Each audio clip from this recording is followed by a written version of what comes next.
Today's tale from a tiny kitchen is going to be shepherd's pie, because I've got some steak mince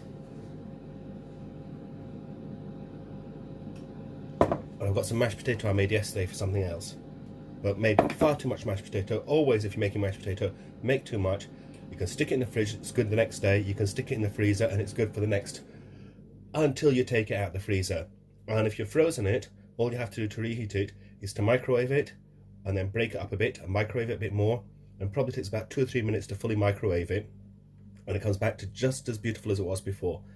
The mashed potato has some butter and some milk mashed into it, which is why you can only use it for about you can only leave it for about a day or two in the fridge. And to know when this pan's ready, I'm going to wait until the oil, which is a standard vegetable oil, sunflower oil in this case, until that becomes a little bit looser, which is going to mean the pan's hot enough.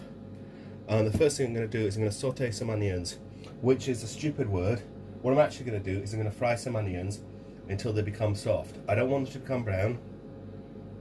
If I wanted them to be very sweet, I'd let them go brown, and the acidic side to the onions turns into sugars. Or maybe you want that for like your hot dog or something, I don't know.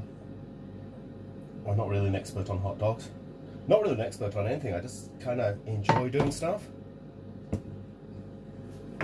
So, carefully measured out amount of onions. Or maybe a bit more heat, up to 2/3. The amount I'm going to measure out is basically what's going to cover the bottom of the frying pan. What's left, and with some of the steak that's left, the steak mince that's left, is I'm going to fry up some, I'm going to make some burgers, and I'll just stick them in the freezer.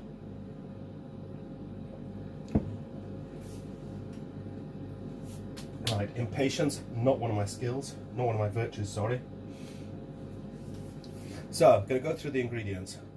Onions, garlic and pepper, some beef stock, some decent beer, some mashed potatoes, and they may get involved an egg later on, they might get involved some cheese later on. Not quite decided. I think it'll be a bit of grated cheese, basically, because I've got some grated cheese. Now when you're stirring your onions, rather than use your fingers because they get burnt, the best thing is just a wooden spatula. Costs a couple of quid in supermarkets, costs absolutely virtually nothing on Amazon or eBay or anywhere online really. We have the advantage of, unlike a lot of my non-stick pans which have all the non-stick off, these won't damage your pan. Which means you don't have to spend like 70 quid on a special magical indestructible non-stick pan, which is only non-stick for about a day and it's just no hope. And especially, I can't remember what they're called, it begins with T, for the pans, Tefal, the original creators of a non-stick pan. It'd be fucking great if they could actually make them now. Now this little red spot in the middle to tell you when your pan's hot enough. Yeah, so how does the red spot tell you if your pan's hot enough? It can only turn colour at one particular temperature, so it can only tell you when it's at that one temperature. How do you tell if your pan's hot enough? It's by feeling, no, not by feeling it, it's by knowing it. I know, in general, you want something like this to be at a, whatever you're using, whether it's gas, whether it's electricity, you'd want this to be done at about half just now. And just before I put the mince in, and this is so simple, just done the onions, grab some mince in, and crumble it up. And I don't care if I get some lumps in it, or not some lumps. I actually prefer when I get that very rare opportunity to cut my own mince up, literally with a knife, and just keep on cutting and cutting and cutting. Because then the texture of my mince is all different sizes, which means that the texture of my final piece of food is obviously all different sizes, which makes it a little more interesting. And straight away, that's gone and stuck. So a little too hot. A little more oil in. Make sure to stay moving. maybe then a touch of hot water. Do a quick deglaze. So the bit which is actually stuck, because I had moved it around straight away, just dropping a drop of water in, completely release that.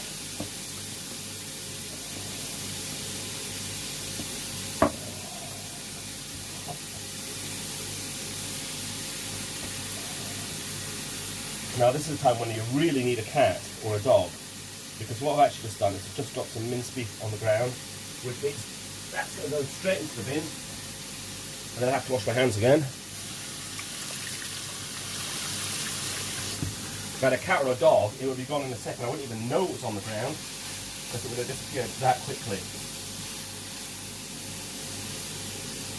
Too much garlic and not enough pepper.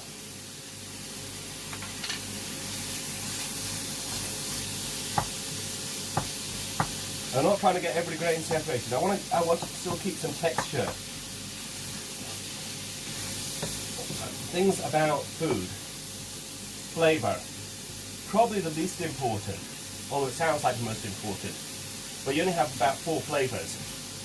Smell, incredibly important. You have thousands of smells. Appearance and texture. When you see food, the first thing you eat it with is your eyes. The second thing is going to be your the smell. And just now I can smell the smell coming off this. The stock, I'm going to make up the stock a little bit. As you can see, that beef's beginning to brown up nicely. Still got some clumps with raw bits in, but that's okay. Remember, this is going to get cooked for, after I've cooked the basic, this is going to get cooked for another half an hour. Now just waiting for that to boil up.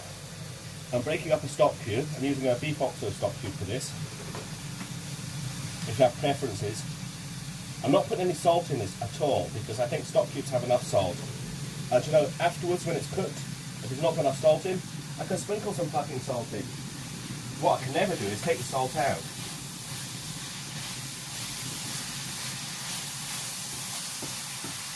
So I've broken up the stock cube, bit of hot water in there.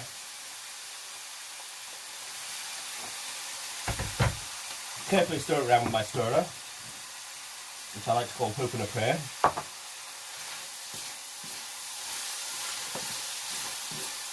Going to find the smallest piece of beef and pretend that it's been stir-fried, so pretend that it's already cooked. That's pretty good. I think I want some more pepper in there though.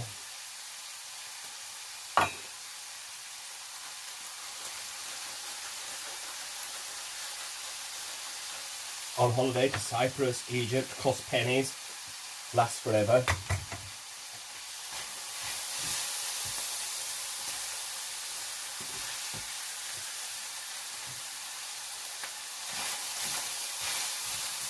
But that's basically the first cooking of the beef done.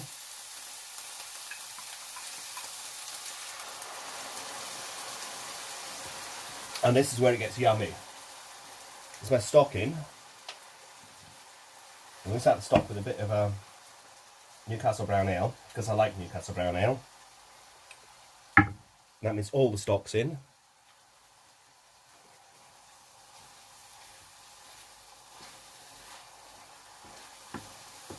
And what that's going to do is that's going to make a gravy inside it to keep it nice and rich. And using beer, at this point, before then, I would like to have dropped a little bit of red wine in, but I didn't have any red wine.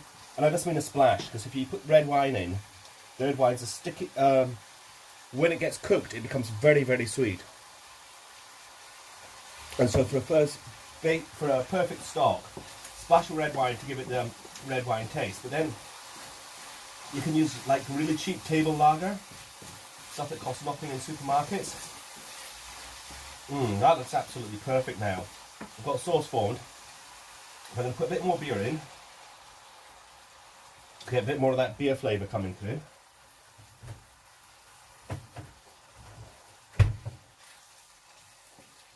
I'm going to thicken up again.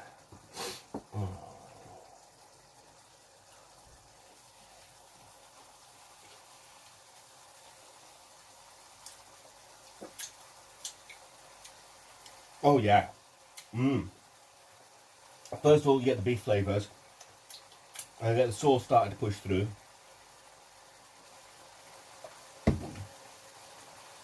And the texture's very nice. And the effort in this is so little. And we're almost done. We've almost made a shepherd's pie. Okay, there's the other half to it, which is going to be the cooking in the oven. Now, shepherd's pie is basically beef and mince and tatties, but done all in one container when you're cooking it, to give you a complete, nicely portioned out meal.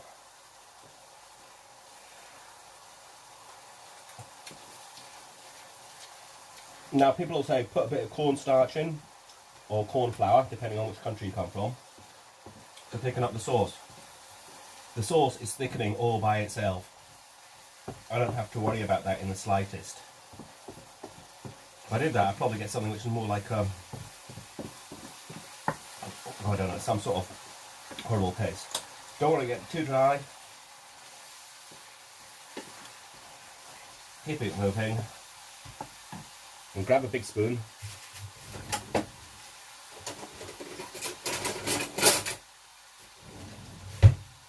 And this is where it gets really nice, because out of this you're going to get two portion size.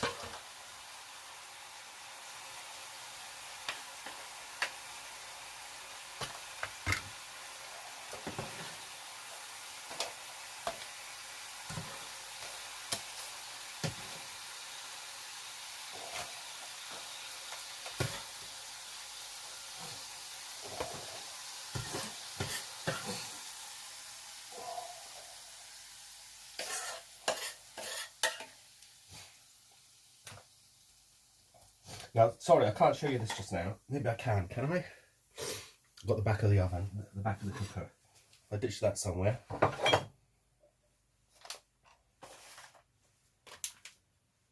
I could put it on there for it to start cooking more. Making sure I'm not wasting any of it and getting it as even as possible.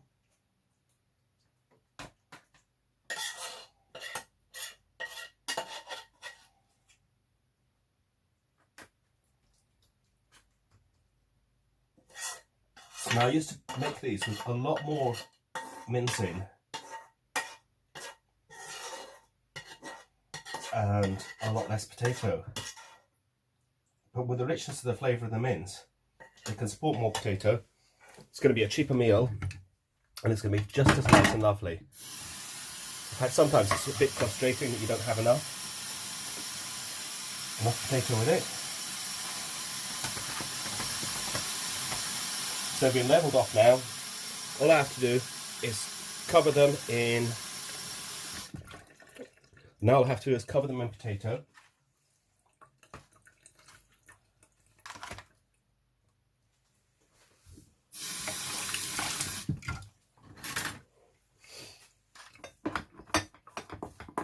Now, because the potato was cooked yesterday and has had time to chill, and the potato has butter in as well as a little bit of milk, it makes quite a firm potato, so I'm just fluffing it up with a fork. If this was on the same day, it'd be a lot easier. I could just spoon it in.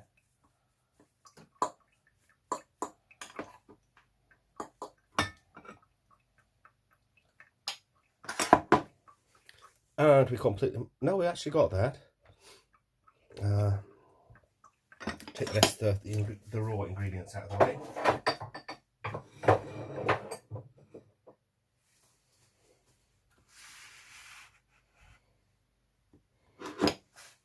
So yeah, broken up the potato, take about half of it,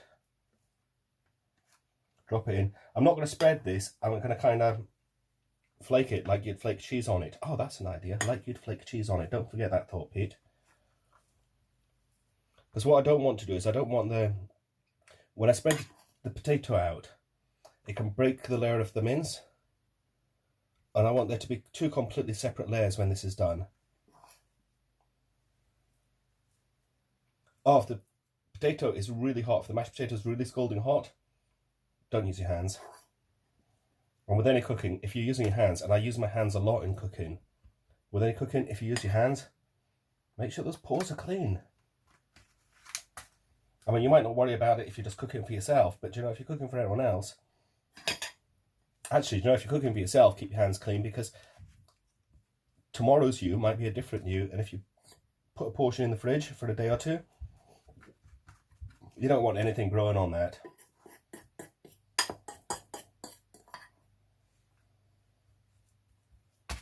Now, because the way I've done this, because the way I've put it on, I've not disturbed the bottom. But what I do have now is I do have basically a flat top to this. Last bit's in. Now, I want some crispiness to it. So once I've done this, I'm going to run the fork over it and kind of leave an uneven surface. The little bits which are up, they're going to be my crispy bits. And you know, if you wanted to, you could do like a nice neat pattern and do a spiral around it. But I just like it a bit chaotic.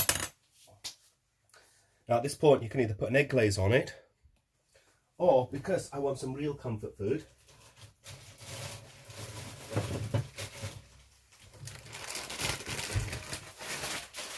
you get some cheese on it. Also, as a general note, I've just got onions in this. You can add peas, you can add sweet corn, you can add anything you want. A bit of carrot's quite common in it. Myself, cheese goes really well with potato, and cheese goes really well with beef. Think about a cheeseburger. Basically the same thing, so that's probably too much cheese. I'll regret that later. No, I won't. Oh, I'm going to start stuffing their mouth with cheese.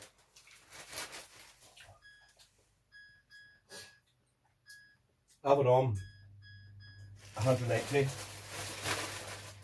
And you know when they say 200 if it's like conventional oven, and 180 if it's what do you call it? The sturdy air one. Air assist? No. I honestly can't remember the word. Fan assist. It's a fan assist. They say drop 20 degrees off and make it 180. In reality, I'm not even going to check to see how long this takes to cook. It's going to take about 20 minutes to half an hour. I'll keep checking it. Which means I can cook it at 180 and it'll cook a bit quicker. I can cook it at a bit lower than that. It'll take longer to cook. Do I look like someone who gives a fuck?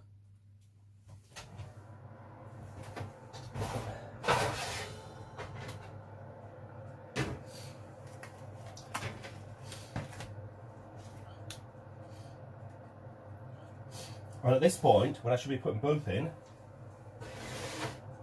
I'm only putting one in. The other, if I can find a piece of card, those vital pieces of card that come with the silver foil boxes, which shows you that it's exactly the same as you get from a takeaway. I put one of those in the top, fold over the edges,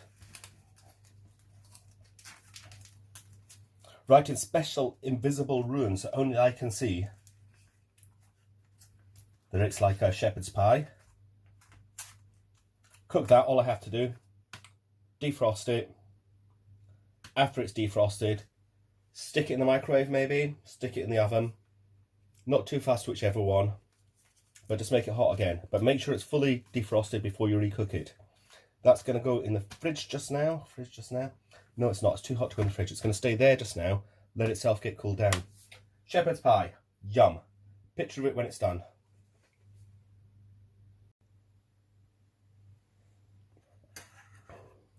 Okay. We're half an hour later. I've cooked it for 20 minutes. Checked it. Another 5 minutes. Checked it. Another 5 minutes. Checked it.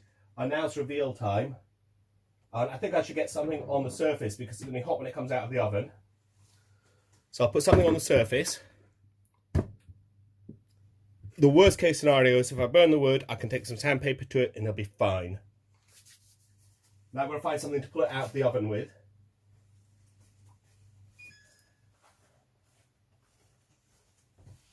And hopefully this is going to be quite perfectly yummy.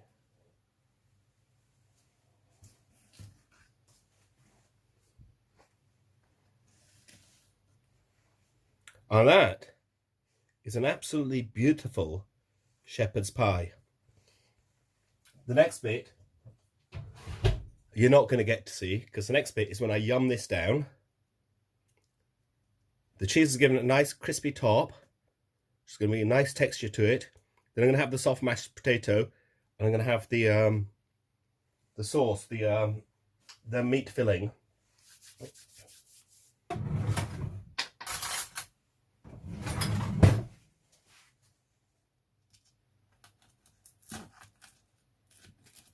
And you hear that crunch? It's going through the outside.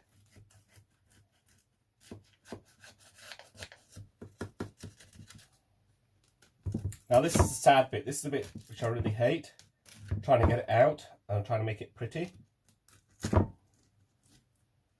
Best way, give someone this tray and a fork and a bit of Worcester sauce or Yorkshire relish, and you'll have a very, very happy human being.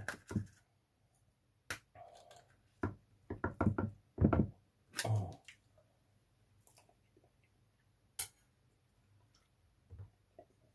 I'm not even sure I'm going to put any Yorkshire relish on that. It's such a rich taste. But as I said, this is a sad bit because it's beautiful. Now I'm going to have to try and take it out and try and keep it beautiful.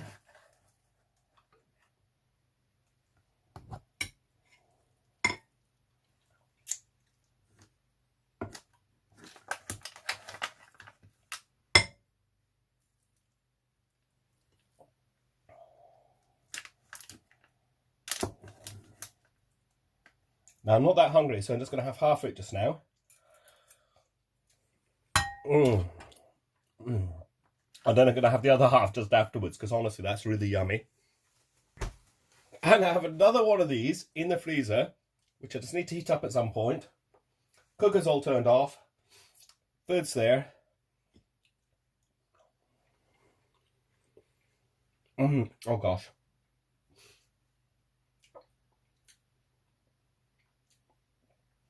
Normally I put some Yorkshire relish on this, but this time, no, this is absolutely and utterly perfect.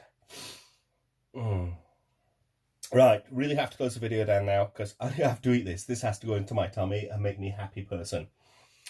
Thanks for watching.